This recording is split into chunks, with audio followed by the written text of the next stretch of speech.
Hey guys, BigSquareRoadTour.com. I have Mr. hanging out on the beach, Will Lehr from Perpetual Assets down in El Salvador, taking care of business. So I had to put my fake little palm tree on just to pretend I'm in the lap of luxury like you. Will, how you been? What's going on? What's it like down there in El Salvador? Well, it looks like you're next door. Why don't you just come on over, man? I should wait. Let me grab. Where's the beer? I gotta go get it. Too early for beer, man. Oh, that's Oh, geez, it's great, man. El Salvador is amazing. Like what's happening here is so refreshing. Um, it's the energy is unbelievable, right? What's happening here is spiritual. It's revolutionary. It's powerful, man. It's really, really powerful. And so, when Bukele made Bitcoin legal tender 2 years ago, roughly, all of us, the only people who knew about this place were surfers. Really, the only foreigners who came here were surfers. And Bukele made Bitcoin legal tender because they don't have a national currency here. They're on the dollar, right? So they're slaves to the dollar and its regulatory bodies. Um, so he made Bitcoin legal tender. They gave a every city they launched a wallet app, and every citizen they said, hey, if you download this app, you get, I think it was $20 worth of free Bitcoin. And so tons of people, a lot of people did that. $20 is a lot of money down here. And So the infrastructure's in place, Mhm. right? On the retail level, I should say, on the individual level. On the retail level, the point of sale systems. Well, this is a point of sale Mhm. system, right? I bought coconuts from a guy. I have the video on YouTube, I saw on that video. I Twitter. saw it. I was like, no, he's walking the walk, talking the talk. I do it all the time, and somebody's like, "You need a video of that." So this time I had my buddy with me. Okay, video this. Um, yeah, you all you need is one of these. I mean, you go to a grocery store or whatever, they have a more sophisticated point of sale system that'll accept Bitcoin too. We paid the you can pay the government in Bitcoin. Um, so that making Bitcoin legal tender sort of put the light bulb on for our people, our community. Whether you're a gold and silver stacker, whether you're a prepper, whether you're a libertarian, whether you're an anarchist, whether you're an OG Bitcoiner, all of us overlap on 95% of topics and things, right? 90%, whatever. And that's really kind of around this core ideal of decentralization. And so that's the people who are discovering this place and who are coming here now, the foreigners. It's mostly that crew. So Gus and I, a year ago, my partner said, dude, we have to go to El Salvador. And I speak fluent Spanish, and I've, almost bought property in Mexico and Costa Rica. Bix and I have had dreams of having a retirement home together someday and somewhere, Spanish speaking. We went to nice hat, by the way. We went to Acapulco a lot, Ah, Bix and I, to the word an just for you. Acapulco. Oh, I Yeah, disappeared. An Archibald. those I miss those But trips. Anyway, you are the. I think the coolest thing is once you have a government on your side that releases your God-given right to just make your own decision when it comes to money. Everything else opens up too. Freedom of religion, freedom of thinking, freedom of bro, acting. I I'm mean, it just watching it frees happen everything. here. This president is a modern day Thomas Jefferson. I mean, he's a total goat. The guy is a bad ass. Just yesterday, 2 days ago, they eliminated, there was a 30% tax on basically international investment income, right? So we have a company here and we've been navigating this, right? Because we have clients coming down to buy real estate and we're acting as they don't have title companies here. They don't have escrow. They don't have an MLS. They don't even have a real estate licensing service. But nonetheless, there's no escrow. So if Bix Weir wants to come to El Salvador and comes down, Will, I love this place. I want to buy this condo for $200,000. Okay. Bix has to literally get an attorney to create a contract and then wire his $200,000 from as an international wire transfer directly to the seller with a pinky swear. Mm-hmm. Like, and if the seller screws you, you're chasing them, in civil court for 2 or 3 years, whatever. So anyway, long story short, we've got our company and banking set up down here. So when clients come down and they want to purchase real estate, we help them, and we've been acting as a default escrow company. So the client doesn't have to wire it to Jose Ortiz; they can wire it to Perpetual Assets.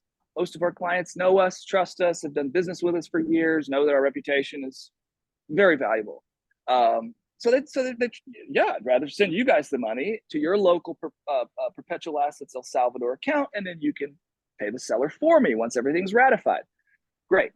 We've been navigating this 30% crap because they wanted to tax. So your $200,000 condo, Bix sends me $200,000. Our commission might be 2%, typical realtor type kind of deal. So I keep my what is that $4,000. We wire $196 to the seller, but the banks and the attorneys here are trying to hammer you on the full $200K with a 30%. Anyway, that just all evaporated. The president signed a new Congressional Reform Act, and I mean the stuff they're doing here for to encourage foreign investment is incredible. Literally today, Gus and I are going to meet and our full-time. I got a full-time, boots on the ground, bilingual gringo here. His name is Robbie. He's 25 years old, but he's an old soul like you, and he's the man. So if you want to come to El Salvador, I'm here about a week to 10 days every month. Gus rotates too. But if you want to come and just come down, we've got really good people to take care of everybody. So anyway, Bukele, he made Bitcoin legal tender. Well, first he came in 5 years ago for his first term, and the place was the murder capital of the world, top 2 or 3. Mm-hmm. The gangs here. It's funny, the Western media is like, oh, they're putting you in jail if you have a tattoo. Well, in El Salvador, the tattooings of the gangs were a part of their ritual killings. And so the cops all know the different signs, and so if you have this tattoo here, it means you raped and murdered someone or whatever. So they're actually identification. Anyway, so Bukele comes in, cleans the place up. Not only did they have gang violence and civil war for 30 years, you'll meet people here my age in their 40s that are like, we couldn't leave our house at night. We couldn't even travel from town to town freely since I was 12 years old. Bukele and the political corruption was just as bad. You had literal plane loads of cash leaving the country, right? So this guy comes in and he cares about the people, like, tremendously. And he weeds out the political corruption. You should see some of his addresses to his Congress. He's like, if you're a criminal, we're going to find you and we're going to weed you out. It's like the attorney general sitting right over there. He's auditing all of us, forwards, backwards. Like, it's badass. So he cleans up all the political corruption, and now there's money in the country. Whatever revenues, like roads and bridges, and dude, it's incredible how fast this place is developing. I've been coming here for a year. A year ago, Gus said to me, back to my earlier tangent, Will, we got to go to El Salvador. He said, if you're a Bitcoin-related company, which we are, we operate as an exchange or brokerage, and we do people's IRAs, and a lot of them invest in Bitcoin. He said, if you're a Bitcoin-related company, there are 3 places in the world where you can operate where the banks and the government are friendly to you. That is Dubai, Singapore, and El Salvador. And so, this was right about when Elizabeth Warren was going on her first rampage about a year ago. So I said, okay, I love Latin America. Let's go. And dude, I came here and instant FOMO. I went to Bitcoin Beach and I was like, holy shit, man, this is like Costa Rica 25 years ago. And it's like it's just been dropped on the map, Yeah, there was a lot of violence and bad stuff here, but that creates, in my opinion, incredible opportunity. Mhm. I mean, there are some beach towns here where you can still go find a half acre like this beachfront with little houses on it for $500,000 because that particular beach town that's 30 minutes away on the other side, and even further down, man. I looked at a piece of property the other day, and I'm like, this is like, this can't be real, and it's because it's just opening up. It's just on the map. Is the genie going to go back in the bottle? No. People ask me, what happens if they assassinate him? What happens if the CIA takes him out? What happens if there's a revolution or whatever? Dude, you got to come here and experience it. Mhm. You can't. What did Ron Paul say? I'm paraphrasing, but you can't stop an idea whose time has come. Yep. In so many words, and that's what we have happening right here. You can't put that genie back in the bottle. It's amazing, and I have not been down to visit yet. That's, I mean, it's on our list. We'll do that this year. You have my promise.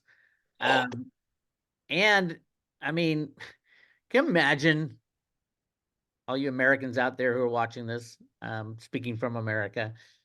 Can you imagine we had a government like that that allowed people to decide what they want to use as money? The amount of freedom that would just instantly overnight, and I think it's coming. I think that thing is coming. And how can it happen overnight when the criminal bankster cabal of the central bank and all that has so much power? Well, it's very simple. A derivative meltdown for any of the top 100 derivative holding banks, which is most of them, any one of them goes, that means it's an entire implosion of the entire derivative market. I mean, there's 10 banks, some of them wobbling now, that have over $1 trillion in derivatives, which is just shocking. JP Morgan Chase, I think, will be the sacrificial lamb when the mother of all crashes happens.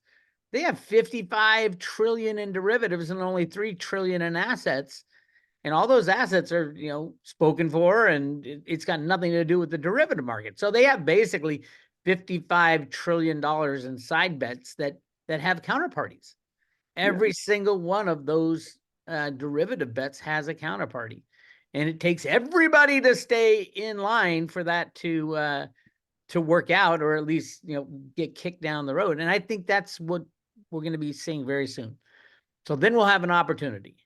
You have the destruction of the banking system. You have everybody running to their bank like It's a Wonderful Life, and the bank saying, "Sorry, we don't have any money. Your money's in Joe's house and Fred's house." And by the way, they've lost it all with the interest rate changes and the destruction of the commercial real estate market.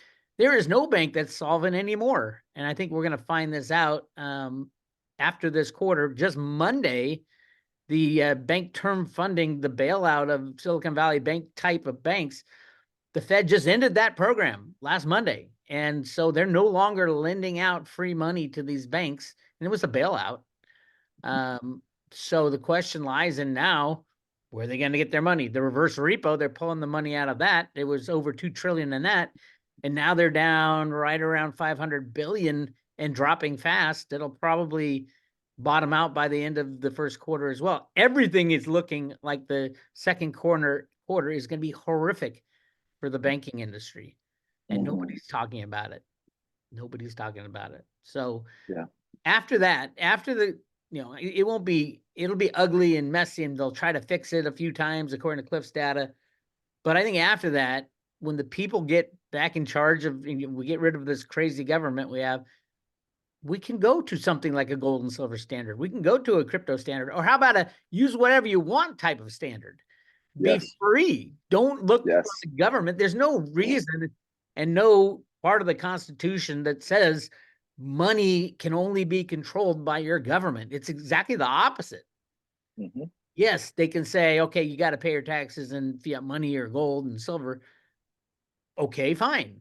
It doesn't mean you can't transact in anything you want, and they have no right to dive into our business and control our lives anymore, especially after they're the ones responsible for the destruction of the old system. There won't be all these laws and taxes. They'll be gone. Absolutely gone with the wind.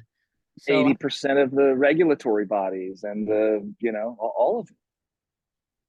it's absolutely exciting to me being in this, space for a long time. And the reason cryptos are doing so well and Bitcoin's doing so well and gold and silver, everybody's, looking at it and going, oh my God, it's just waiting to pop.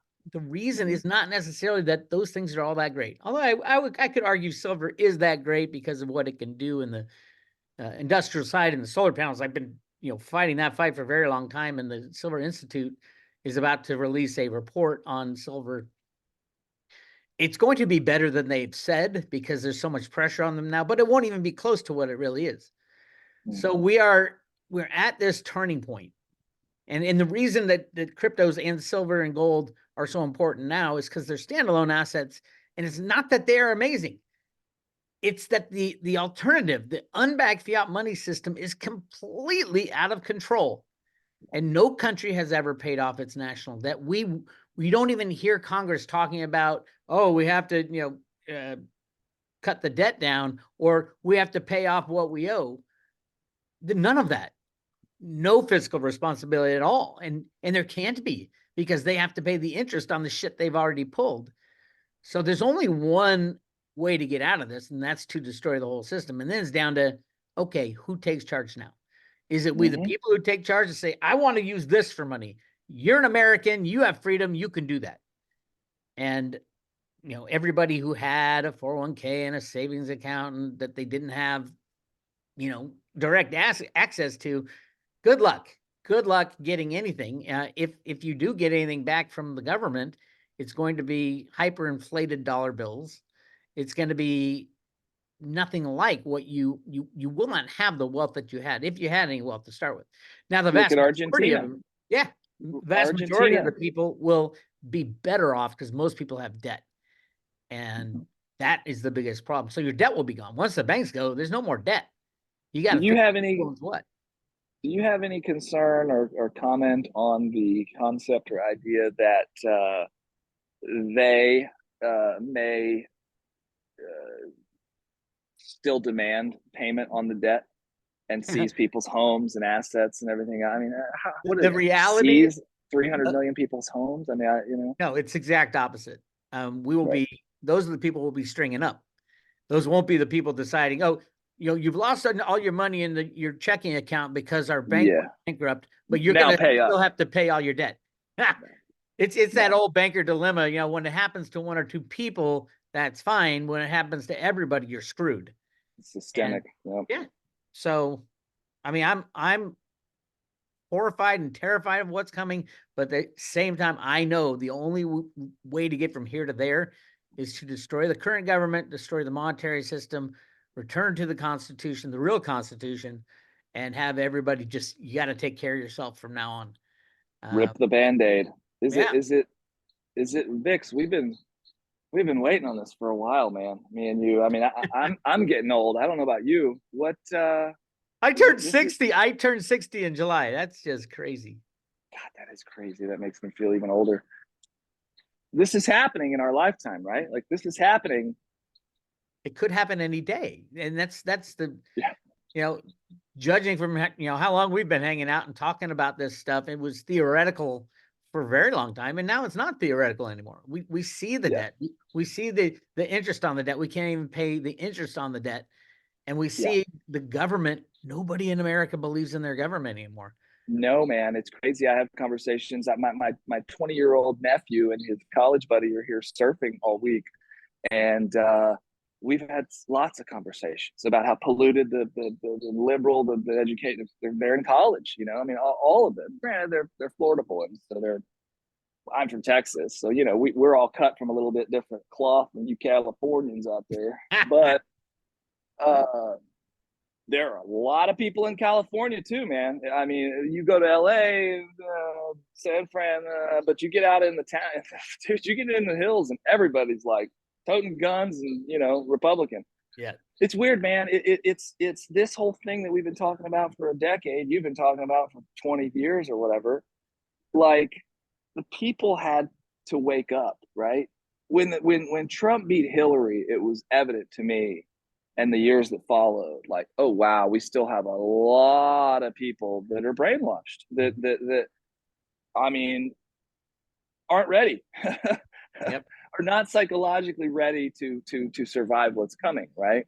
Whether it's a dollar collapse or a lifting of the veil of everything you've been told is a lie or whatever, or both, all of them wrapped into one, right? I used to just think it was going to be a monetary event. Oh, we're going to have a dollar crash, hyperinflation, buy silver. No, No. This is a mass spiritual consciousness event, right? and it's And something that is necessary. I think it's 100%, man. And 5 years ago, or whenever that was, when Trump beat Hillary, and the couple years that ensued, and the mental just psychological insanity that followed, I realized, yeah, there's still a lot of people on the Kool-Aid. And what did COVID do? I mean, it woke a lot of people up, man. And did it happen overnight? No. We've been dragged through this crap for 3 years now, and now whatever. Now a lot of people even forget about it, right? It's kind of like, but it has unplugged a lot of people by necessity. Thank God, right? yeah, and I think for anybody watching today, today is what is it, March 14th of 2024. The silver retail market has been lulled to sleep. And it is extremely interesting because the wholesale market, the big industrial side of it, is soaking up so much physical silver.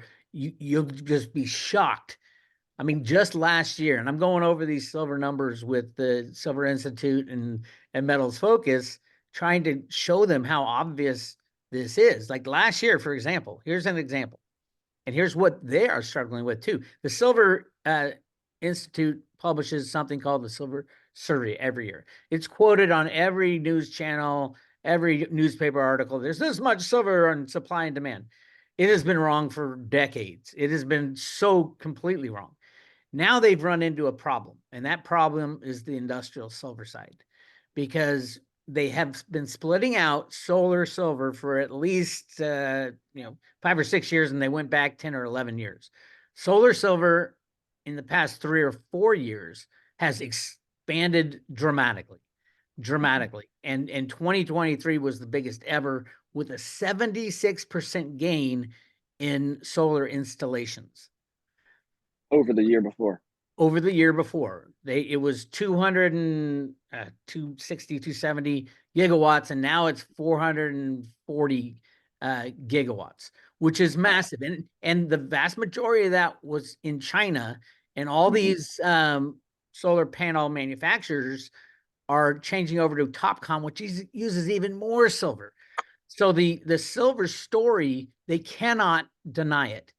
The Silver Institute is going to, their 2022 numbers were 140 million ounces of silver was used in solar.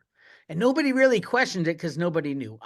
I looked at it, I think it's wrong, but even using their methodology, they're going to have to look very deeply into their souls and say, okay, we have a 76% increase. That would put us at 246 million ounces. We can't show that number because we're saying there's only a 1 or 2% increase in the demand for silver. And that's all the market can bear. Otherwise, you're going to have these numbers out there that all the financial analysts are going to look it over and say, oh my God, how did this happen?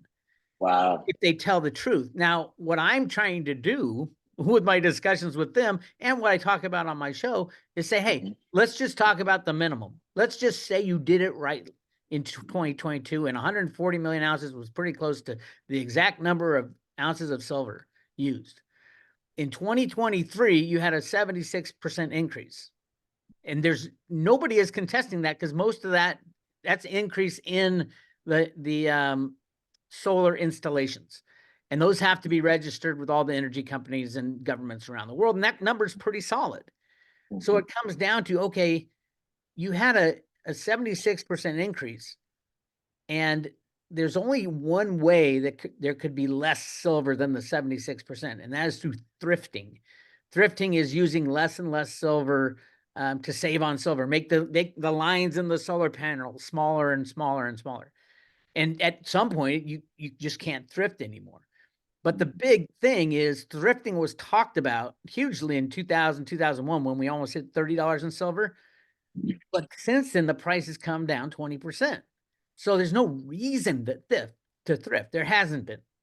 Right. And there was really no reason to thrift in 2023 with the silver prices so low. So here's my question to them. If there was little or no thrifting and the TopCon modules, which use about 25, 30% more silver than the old perk, those were expected to be about 10% of install with more this year.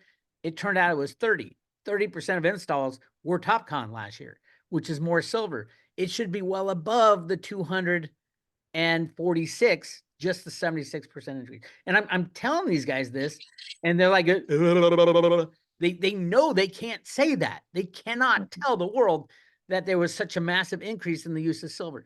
And even Jeffrey Christian talked about this next problem they have.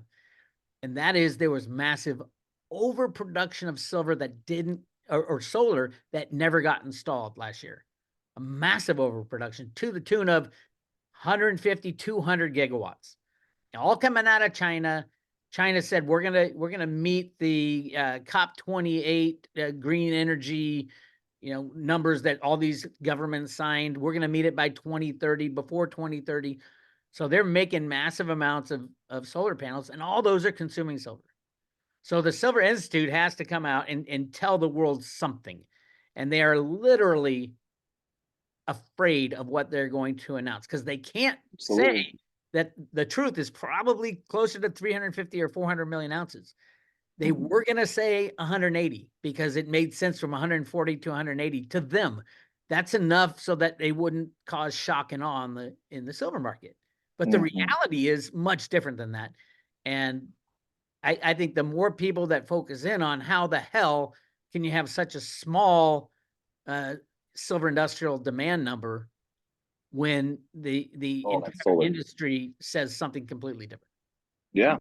That's where we are. Yeah, man.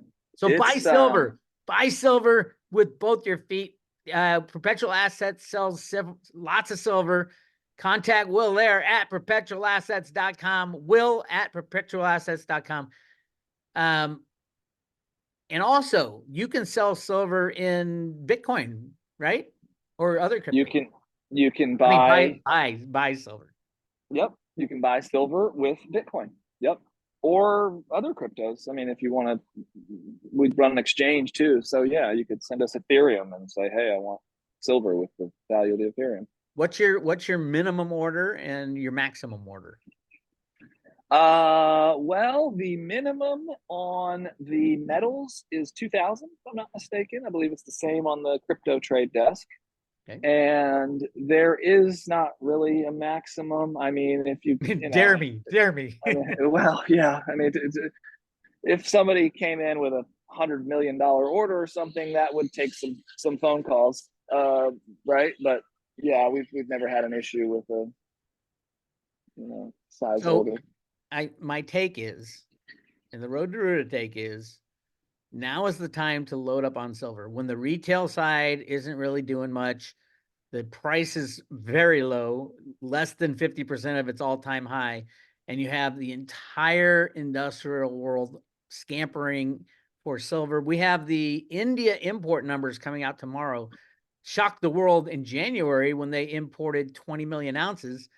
I think they'll continue to shock the world because they're building out their solar production plants as well. And those are TopCon facilities that need more silver. So the whole thing, I mean, I can't stress this enough. The retail side of silver reacts to price movement. And they do the exact opposite of what you think. You'd think if the price goes down, people would buy more. It happens the exact opposite when it comes to cryptos and the exact opposite when it comes to silver.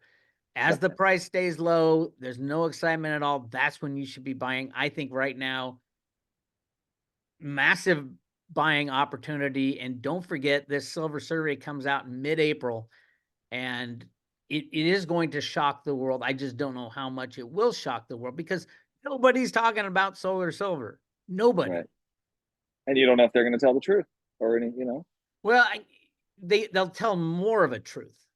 They have to. but I do know there are a lot of people in the silver stacker community who have a lot of eyes on this report and can do basic math. Basic math. 140 times 76% is 246. Wealth managers, investment groups. Yeah. No, Or you're just right, man. and just normal schmoes like you and me, and normal schmoes who don't have any idea what silver is and why can do that math. If solar goes up 76%, the minimum amount that silver should go up, silver consumed in solar, is 76%. And I don't know, they're trying to talk their way out of that, but there is no way to do it. Right. Wow. Well, I hope you're right, man. I've been stacking for a lot of years. I know, we all have. And it's, after a while you get that normalcy bias or whatever, and you don't know if things are ever going to change. I mean, it's just a matter of time though, man. Silver, I've said this time and time again, silver is so directly correlated as the anti-dollar, right? I mean, when silver's not going to go to 200 or 2000 an ounce or whatever until the dollar crashes or hyperinflates or revalues or whatever the hell we're about to go through. If the COMEX is shut down, I think immediately it would go there. Correct. I think you're right too. Yes. All right. Let's talk about one of our favorite topics. A really hot, sexy crypto, Theta girl. Will, what is your take on the announcement that very soon, within a year or two, 6 months, 2.9 billion people will have the opportunity to be, is it 2.9 billion? 3.9. 3.9 billion people on the planet will have the opportunity to, number one, download or have a download forced upon them from all the Android phones. It's a software. I keep telling everybody, Theta is a software. The Theta program, the ability to share your broadband, the ability to share your computing speed, the ability to share your hard drive extra capacity. It's a software download.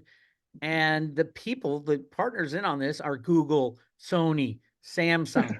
It's like, holy crap. Wait till the ones who manufacture all these devices. Oh, I know. Right? I mean, Vic said it years ago. He was like, they're probably already in the damn TVs and computers and phones. Yeah. And eventually they're just going to flip a switch. Yep. Yeah. And Mitch Lau, how do you say it? I believe it's Lou. Yeah. The CEO of Theta Labs announced about a month ago, I think it was, that Theta is currently working on Theta edge nodes for the phone. That's right. For the Android phones and for the Android TVs and for the Android computers. I mean, you name it. And he said 3.9 billion people will have access. Yep. And who wouldn't want to run it on your computer, because you'll be earning T-fuel. Yep. Probably small amounts of T-fuel, but I think with that kind of exposure, the T-fuel price will be shooting through the roof. Right now I hear it's 35-1 to Theta. So yeah, we got up to like 38 or something. It's insane, man. What's your take? What's your take on Theta going forward? Well, Mitch actually at this last ThetaCon 6 months ago, whenever that was, said that he could absolutely envision a time, a day where T-fuel outpaces Theta, not necessarily in price or market cap, maybe computing power. Like, the statement was huge. And when you really think about it, look at Ethereum. Okay, Ethereum gas fees. Oh my God!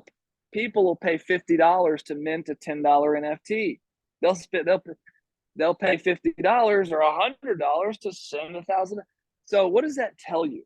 That tells you that there is high demand for the gas, for the functionality of the network, right? Now that Ethereum is so massive and you have all these companies and projects and things working on it, they need the gas.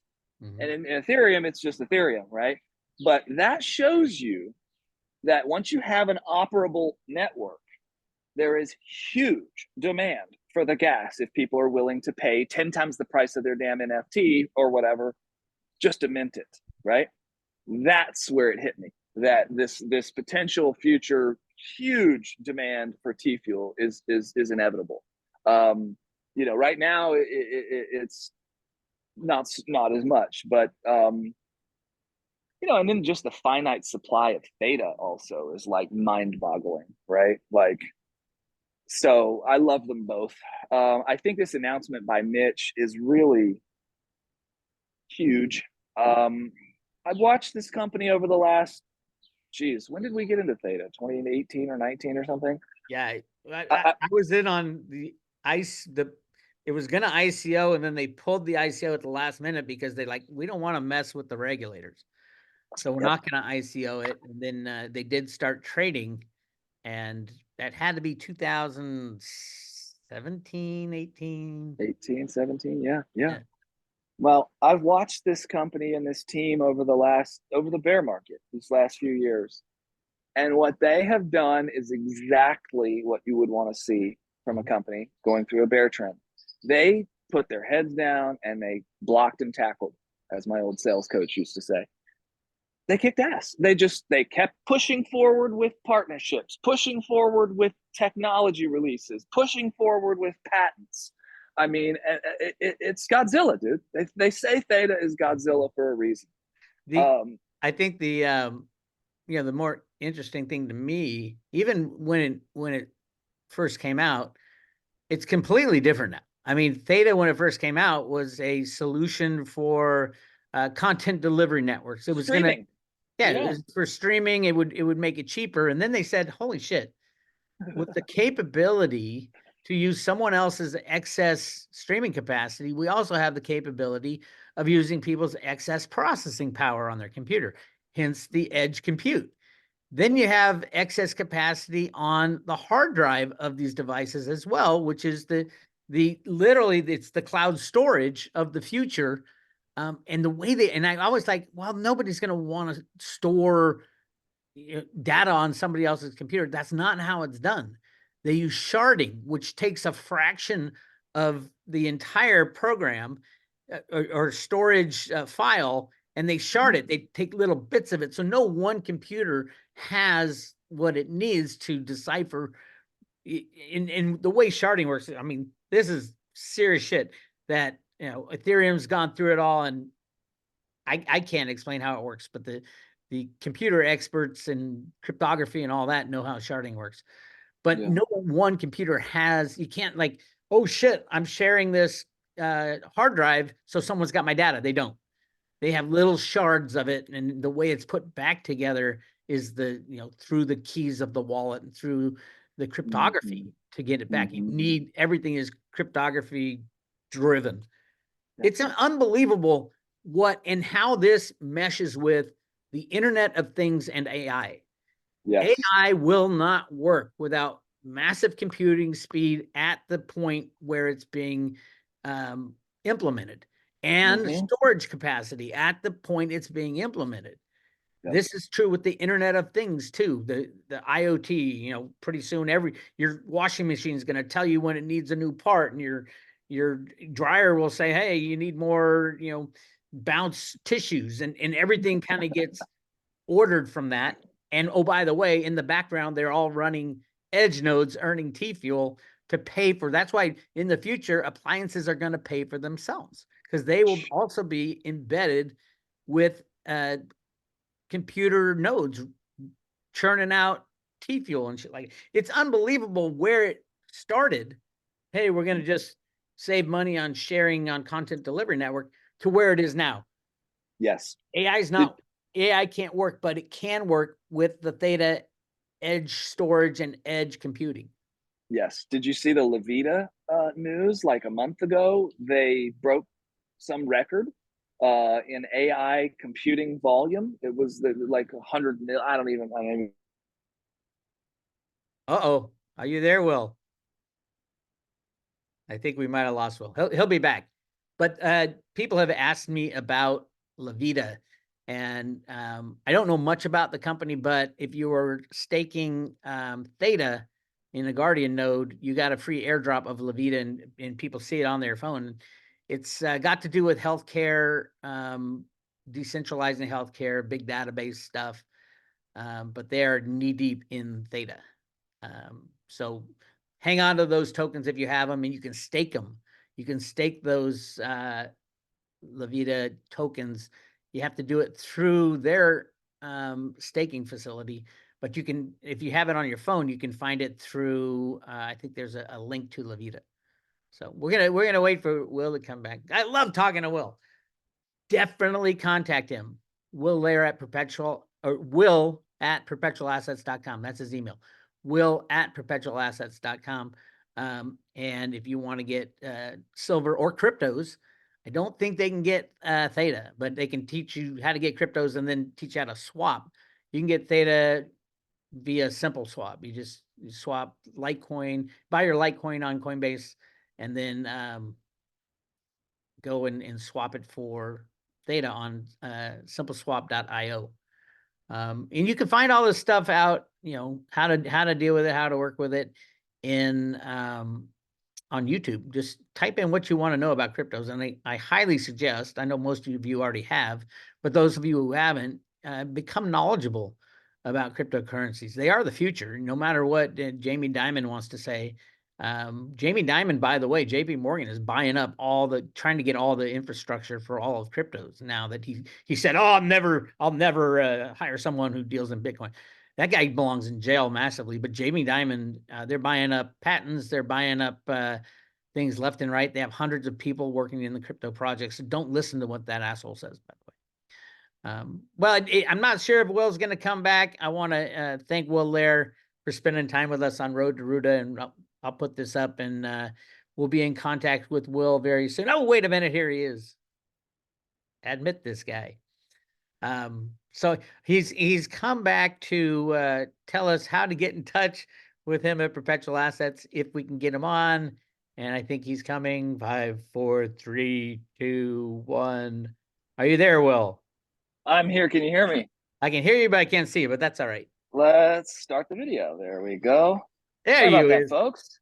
I'm always bragging about how great the internet is down here in El Salvador, and Until then you that get on happens. interviews. Yeah. Once Go you get figure. on Now, interviews, it goes occasionally. It goes down for 2 minutes, and then it's back on. But anyway, sorry, folks, we're back. While you're gone, I gave a little, my 30-second intro to Levita. People kept asking me, well, what's this Levita that got dropped into my wallet because I was staking Theta tokens. It was an airdrop. Go check it out. Spend some time. Definitely stake your Levita if you have it. It's easy, and I heard the payout in Levita is pretty good. So we'll see how that goes. Hey, Will, why don't you tell everybody how to get in touch with you about getting a self-directed IRA, about getting cryptos, and about getting silver. Thank you, buddy. Perpetual Assets and getting El Salvador real estate. Yes, we've started a new Perpetual Assets is our company. We go back 11 years. Vix is one of our first clients and a big supporter of ours. We help people get their money out of the broken system and put it in whatever they want, really. Generally metals and cryptos or land or whatever. Perpetualassets.com. We've got the El Salvador stuff up there. We've got all the information about what we do. And yeah, we're happy to help. I love, honestly, just being a part of this community has been so amazing. And what we've built over 11 years, me and you and everybody, man, it's this community that we've built, right? And yeah, these are people, but all of our clients are they're like us. They're like I said, we overlap on 90% of issues and things, right? And they're good people. So yeah, it's been what we're doing here, man, is like a dream. I always had a dream of, I thought it was going to be a resort or something. Like, I want to develop a place someday where all of my friends and favorite people own a condo or a timeshare, whatever, and we can all go down there and now we're doing it here. It's not in an organized development, but my friend Danielle just is buying the house next week, closing across the street from me, and we got more people coming. Like it's so yeah. Anyway, I went off on another tangent there, but if you have the itch, come to El Salvador, hit us up, ping us. We have incredible contacts and connections and things down here, from banking and legal and labor and all of it. We speak Spanish. And it's amazing what's happening here. So yeah, perpetualassets.com, look us up, call me, text our phone number and email address. If you want to call, it's 888-281-2630, info@perpetualassets.com. Reach out to us anytime. We're happy to chat. We're happy to make new friends. We're happy to help you if we can. Thank you so much, Will. I want to thank you for taking the time out of your busy schedule down there to hang out on the beach with us. And everybody at Road to Ruta who's dealt with you guys loves you to death. And we'll be in touch soon as this thing falls apart, and we'll help guide people through this mess. Ladies and gentlemen, Will Lehr, perpetualassets.com.